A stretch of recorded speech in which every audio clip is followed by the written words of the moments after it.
So good afternoon, ladies and gentlemen. Thank you very much for waiting and welcome to the press conference after the third extraordinary Energy Council under the Czech presidency. We had a lot of very interesting and important topics for all the EU on the agenda today, and I'm very happy that with me on the stage is the chair of today's meeting, Minister of Industry and Trade, Mr. Josef Síkela, and also Commissioner for Energy, Ms. Kadri Simpson. First, I will give the floor to the Minister to present the main outcome of today's meeting. Please, Minister, the floor is yours. Thank you. Good afternoon, ladies and gentlemen. Today, the EU managed to deliver. Just 3 weeks ago, energy ministers agreed on the set of measures which need to be adopted in order to curb the energy prices and to help our households, small and medium enterprises, as well as industry. Today, we have completed yet another part of this puzzle, but definitely not the last one. As in July, when the Commission introduced the gas demand reduction proposal, the Presidency, in close cooperation with Member States, was working tirelessly to find a solid compromise as soon as possible. Normally, such a proposal would take months to agree, but we do not have the luxury. I must also thank the Commission for tabling a very good proposal containing 3 important measures. First, the mandatory electricity demand reduction. The Member States need to identify 10% of peak hours and reduce it by 5%. This will allow to lower consumption of the most expensive energy source, which is currently gas. Second, the cap on market revenues from inframarginal electricity producers. There are several energy sources with low production costs benefiting from the high gas prices. We agree to cap these profits mostly from renewables, lignite and nuclear energy on €180 per megawatt hour. The Member States will be able to use these surplus revenues and to distribute it to the households and small and medium enterprises which are severely hit. Last part of the proposal is the solidarity contribution from fossil fuels producers. Surplus profits generated from activities in the crude petroleum, natural gas, coal and refinery sector can be used as a temporary solidarity contribution. The rate shall be at least 33%. This is an immediate patch. Czech presidency was working extremely hard to provide as much flexibility for the Member States as possible. I am very pleased with today's outcome. Of course, I could wrap up and go home now, but unfortunately, this will not be the case. We need to continue our work. We are in an energy war with Russia, which also strongly affects our industry. Further urgent and coordinated EU action is needed.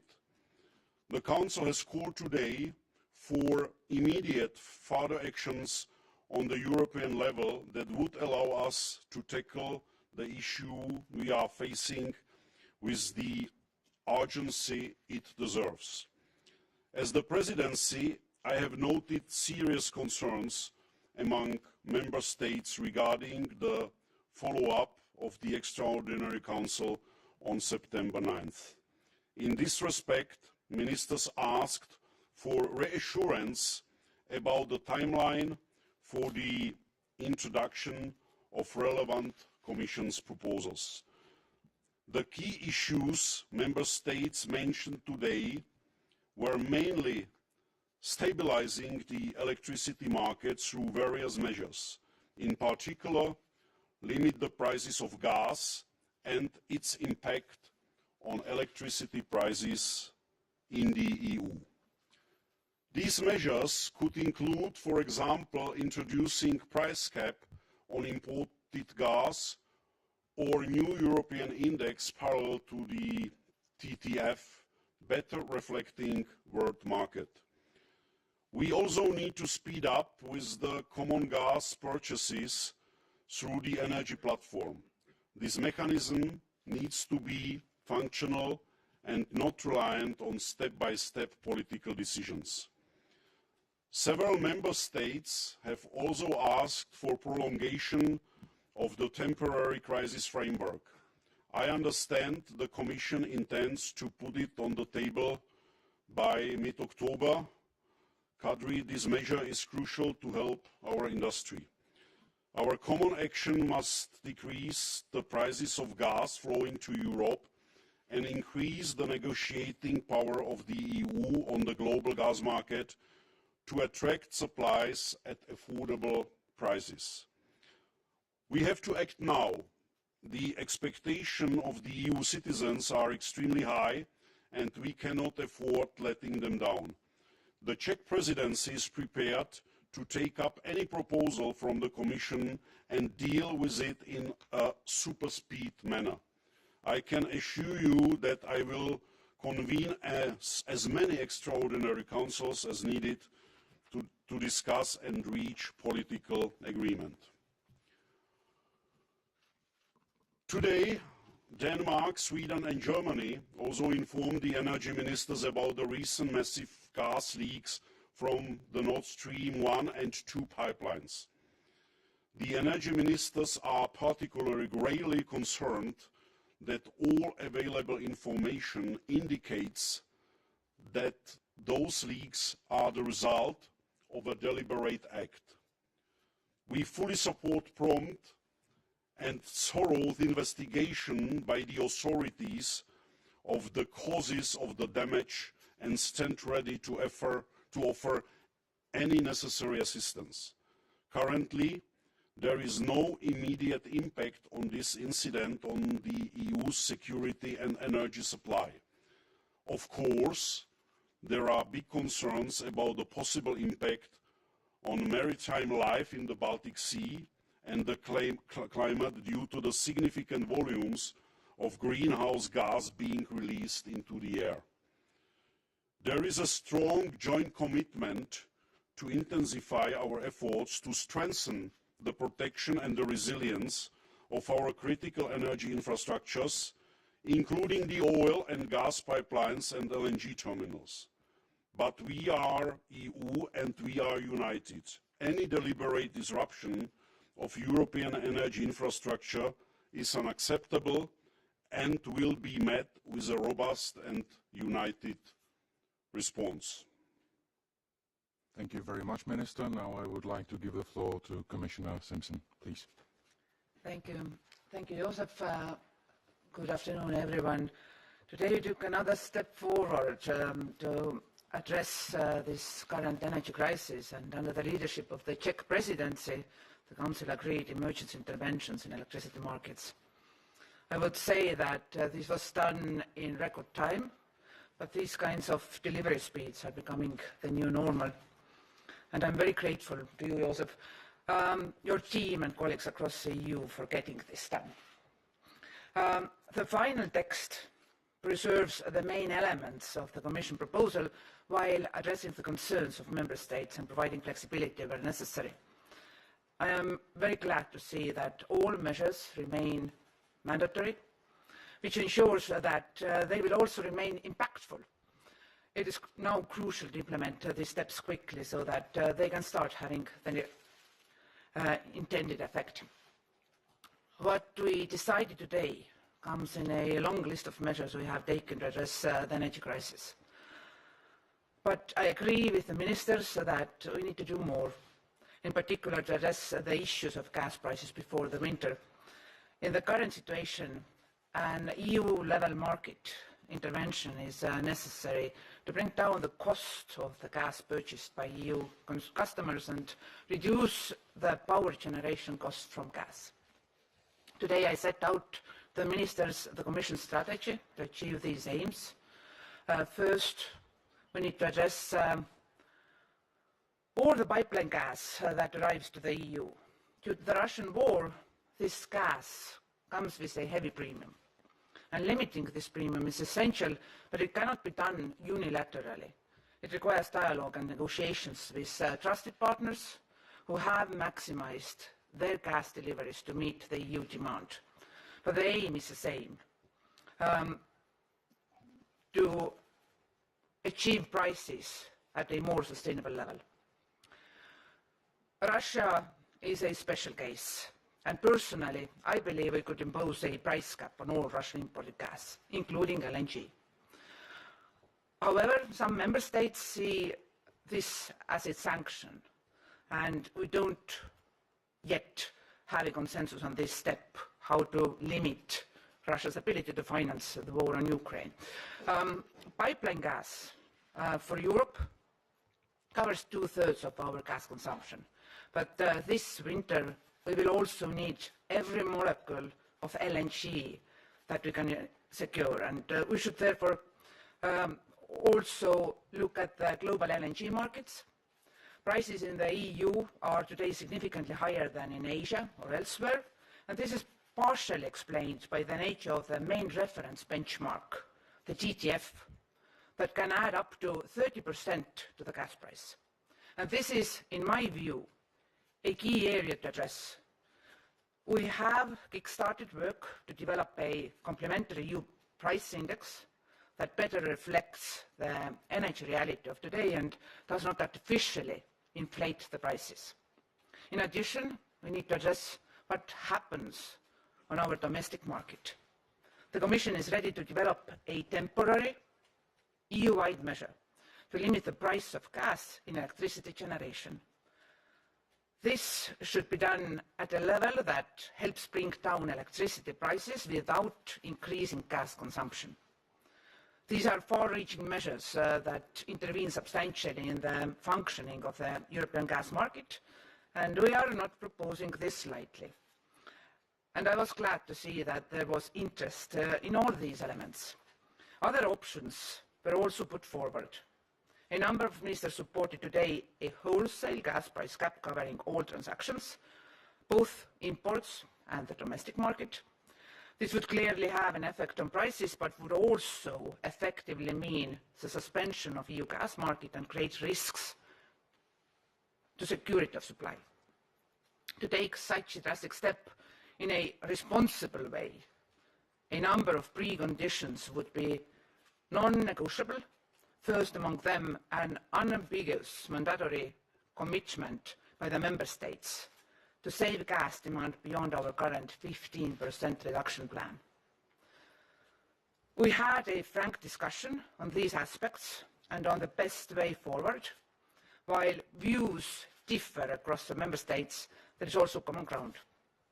We all agree that the market is not working normally and intervention is necessary, that we need effective measures that preserve our security of supply and are accompanied by a strong commitment to demand reduction. Many of the ministers emphasized the need to address the TTF and the need for supply-side action. Based on today's input, the Commission will work with the member states and develop these ideas further before the European Council next week. This work would ultimately form the basis of a legislative proposal that we would put forward swiftly. Finally, I have shared with the Council our assessment of the sabotage of Nord Stream 1 and 2 pipelines that has resulted in millions of cubic meters of gas leaking into the Baltic Sea, and of the policy measures that we need to take to protect in the future European critical infrastructure. I will work with my colleague, Commissioner Ylva Johansson, to propose to the Member States a stress test of the physical protection of critical energy infrastructures. Given the possible serious impact of an incident on the internal market and across borders, an EU-wide approach is needed, and we will work with Member States to define the best scope and timing to reinforce the resilience of the EU energy system to threats. Thank you. Thank you very much, Commissioner. Now I will give the floor to the journalists. So first one on my list is Mark Pepeko.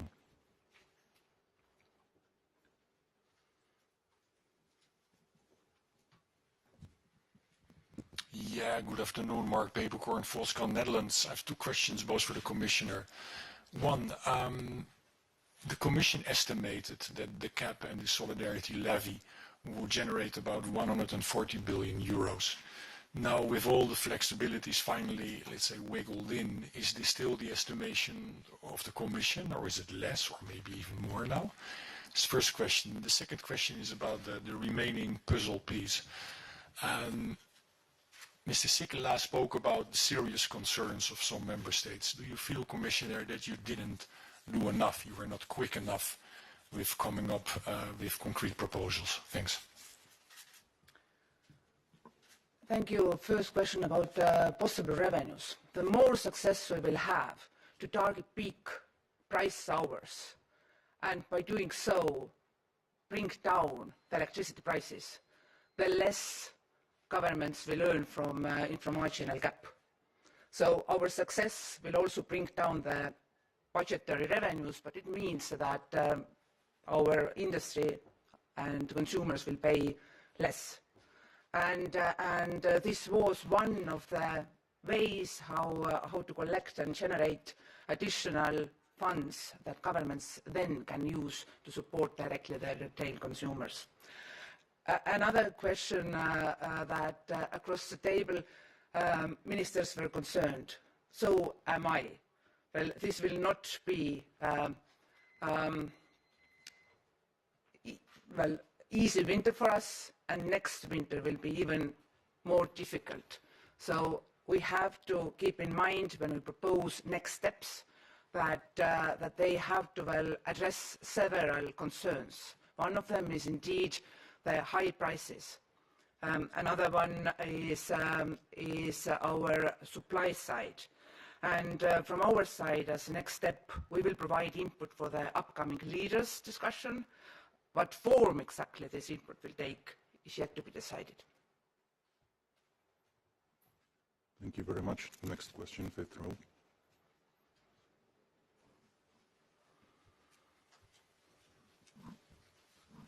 Okay. Giovanni Del Re from the Italian newspaper Avvenire. Actually, I have two questions on the issue of the general price cap. One for the Commissioner, and the Commission seems to be still very skeptical on general price cap. But now some member states are proposing a kind of range for price cap. My question is whether you see this as more viable than the fixed price cap. And for the Minister, it looks like there is an increasing support from many member states, 15 or even more, for this idea of a general price cap. Do you see a dynamic? Do you see a momentum come in this direction? Can you just elaborate more on this? Thank you very much. Do you want to start? I can. There is definitely 15 countries which believes, that the price cap is the proper way to go. However, we see really technical differences even within the approaches of the single countries, and of course we ask the Commission to put together, I can call it an expert group, in order to evaluate the positive and negative impacts of all options we have. We can go through a price cap on different level, we can work with the dynamic caps, we can simply go the way of the decoupling and split the inframarginal market from the gas, electricity production.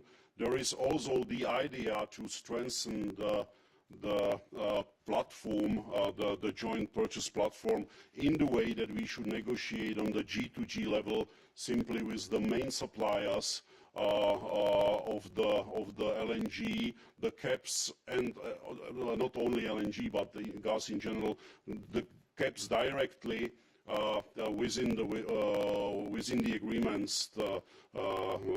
So there are different ways to go, And I think there is one common target, and the common target is, there are two main common targets. The one is to decrease the price of gas without motivating to higher consumption, because there is still a threat that there won't be enough gas this or next winter. And the second main target or common target is simply not to allow the high gas prices to impact and to push up the electricity prices. I think it's fair to say that that we had today from member states 27 very well thoroughly thought proposals, and there were some arguments where you saw broader consensus. One of those was that we have to use our negotiation power, and in this regard our trustworthy trading partners with whom we can negotiate, we will proceed with that and try to negotiate price corridor, not fixed cap, that allows us to bring down the costs for our consumers. On LNG side, as I was previously referring, we will need to be competitive at a global level, but alternative benchmark to TTF that right now is commonly used for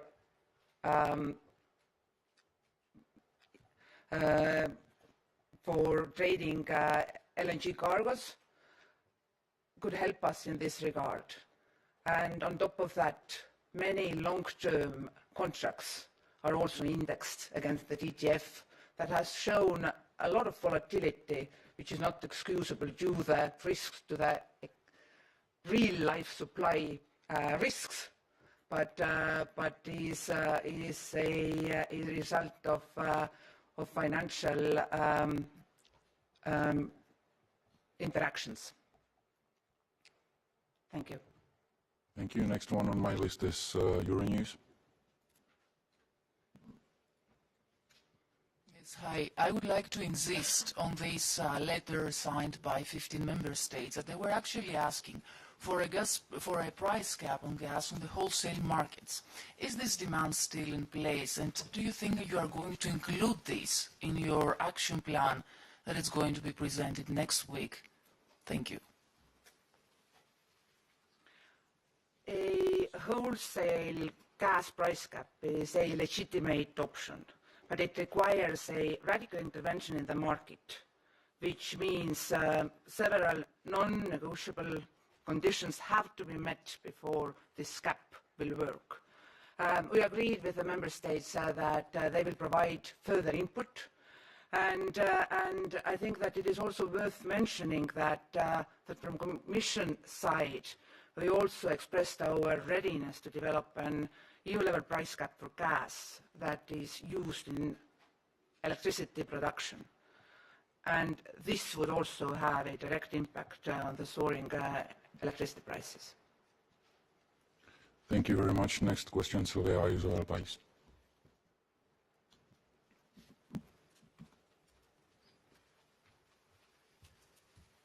Thank you very much. This is for Commissioner. You've talked about proposing, you're going to propose a stress test on critical infrastructure. Could you give us some more details? How far are the plans already developed? What kind? When would that happen? How? Which critical infrastructures? Will it be in the beginning only the ones on energy supplies, or more broad other infrastructures? Thank you.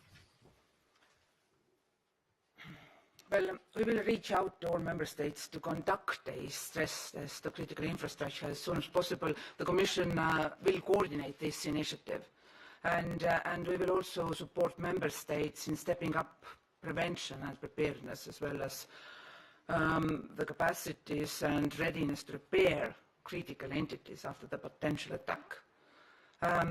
And as you know, Commission proposed already 2 years ago a significant upgrade to our EU rules on the resilience of critical infrastructure.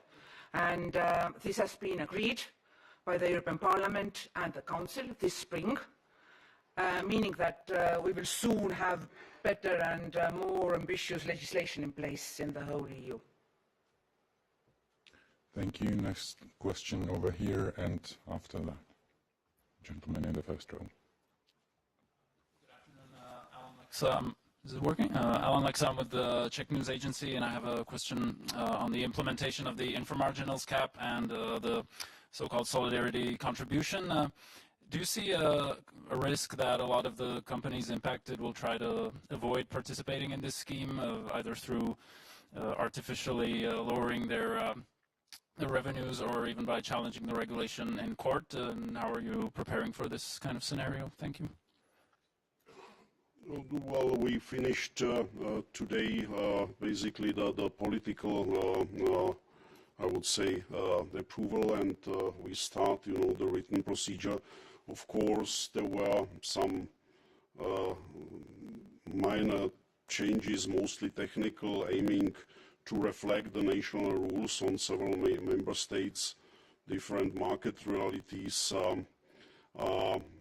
The member states also have possibility not to apply the cap on market revenues if this might endanger the security of supply. I think, the threat of or the risk of the legal disputes you have always in such a situation, so let the lawyers work on the proper wording. Thank you very much. Next question, and then we'll go online. Power News from Germany. This cap of 180 euro, member states, if I understood this right, could also apply a higher cap. Could they also apply a lower cap? And then it applies only from 1st of December. Is there any reason why, or is it just legal work you have to do before, or is it applies it immediately? I think this is basically the needed technical frame, and you are right. The cap can be higher and can be also lower. That there is a lot of left for discretion on the country level. It's still mandatory. Well, we understand that there are some member states who do have concerns over the implementation, but the level of complexity will vary, well, depending on the organization of the national markets, and it will be easier for some member states than others. At the same time, we also know that we have to speed up this implementation of the regulation, and that was the reason why the deadline was latest after 2 months. But based on the knowledge that some member states have at national level already introduced these kind of measures, well, overall we do expect that member states can implement it faster. Yeah. Thank you very much. Next question online, Oliver Grimm, Die Presse, and then Victor Jett, Politico. Hi, Oliver Grimm with the Austrian newspaper Die Presse. It's the 30th of September today. It's starting to get cold in Europe, and the energy crisis actually has been going on for at least a year. Prices have been rising. Futures prices for delivery now and in the next months have been rising for months and months and months. And you still do not have a legal proposal from the Commission to deal with these gas prices. Can I ask you very frankly, how do you explain to European citizens why it took you a year to reach a point where you're now actually only announcing you're going to set up an expert commission to look into several options? And my second question concerns yesterday's decision in Germany to subsidize gas consumption for Germans to the tune of 200 billion euros. Was the Czech presidency and was the European Commission informed beforehand by this? And what is your view on that? Do you share, for example, the Italian Prime Minister Draghi's worries that this is going to sort of lead to a race between member states of who can actually subsidize their own national industries the most, which is, of course, very detrimental for European unity? Thank you. Well, 1 year, I am not aware that, this is 1 year, because if I would look back 1 year ago, then the prices were still on, I would say, acceptable level. So this is not definitely 1 year. We are here talking about interventions in the market which has been working properly for ages, and of course to remove or basically to intervene without causing damages somewhere else is not an easy task, and needs a certain time. And I, as a presidency, cannot comment on basically the volume and quality of shared informations among the member states during the negotiations. If I may add what Commissioner has done since last autumn, when we saw that the LNG market was under stress because there was higher demand from Asian markets, and at the same time Gazprom-owned underground gas storage in Europe remained half empty. As a reaction, prices started to grow, and we published a guidance for member states, then we called it toolbox, that over the winter all the member states partially used. So there were different measures how to tackle high prices and support businesses and people. After that, we started to diversify our gas supplies. Last year, Russia was responsible for 40% of our gas consumption. Now it's down to 14%. We diversified supply routes. We managed to attract additional volumes of LNG. And by doing so, we have been able this year to replace 43 BCM of Russian gas with alternatives. Then we started preparing for this heating season. In May, member states agreed that we have to start filling season of our underground gas storage. Today it's more than 88% full, and that gives us a reason to expect that we will get through this winter if we will not increase our gas consumption. And then to calm down the markets, we also understood that no fuel switch, no diversification will help us if there will be full disruption of Russian gas. And we addressed in the beginning of July, or in the middle of July, this was first extraordinary council meeting that the Czech presidency invited, the supply side, the need to cut the demand. All those measures, the security of our underground storages and announcement that we will cut our consumption, had calming effects to the market and also TTF index until there was some kind of new maintenance or disruption from Russian side. And now we really do see that this needs to be addressed by creating alternative, more stable benchmark. But it doesn't mean that member states are not willing to use their funds, and today's agreement allows them to prolong their support schemes, and this is necessary to get through this winter. Thank you. Thank you very much, Victor Jack, Politico. Hi, Victor Jack. Thanks so much for your time today. I have a question for Commissioner Simpson. So some analysts are calling the inframarginal revenue cap policy patchy and unfair because it unlocks significantly more funds for some countries to redistribute to consumers compared to others, even where power prices are about the same. So what do you make of this?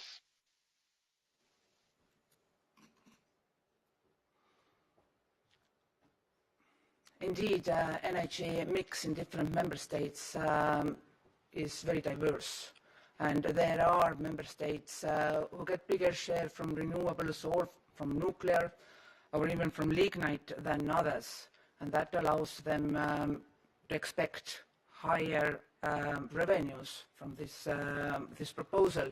At the same time, there is a flexibility in this regulation, and I have to clear there is a flexibility that at national level you can introduce lower benchmark than 180, not higher, and you can replace this benchmark with national schemes if they were already in place before today's decision. And in case if member states are too dependent on imported electricity, there is also exemption for them that requires solidarity agreement with their main trading partner. Thank you. Thank you very much. And the very last question goes to Le Monde. Oui, bonjour. Virginie Malin, Le Monde. Je repose une question qui a été posée au début à laquelle This is a question which didn't get fully answered. Le ministre qui est là peut nous répondre.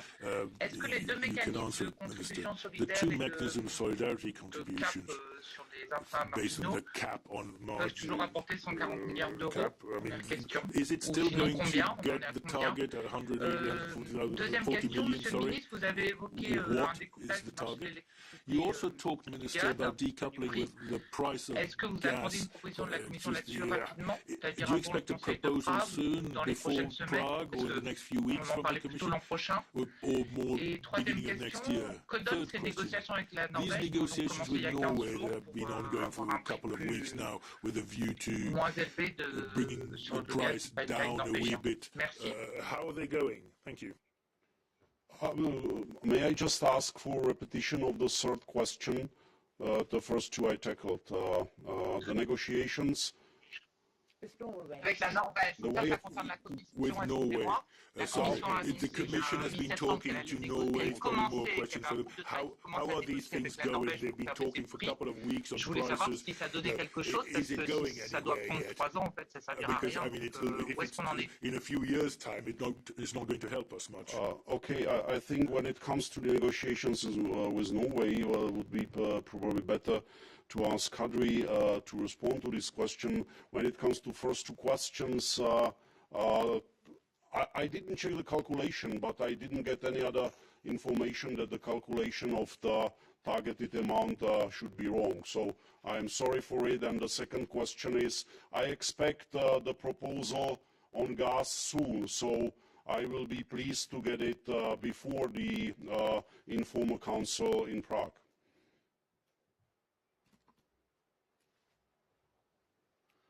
And on ongoing discussions with our trusted partners, there is established energy dialogue with Norway. And on top of that, there are task force who is negotiating what can we do to replace the current volumes that are traded on spot prices with mid-term contracts that will follow the negotiated price corridor. Thank you very much, Commissioner. Thank you very much. This was the very last question, and thank you very much for coming, and I'm sure we'll see each other very soon again.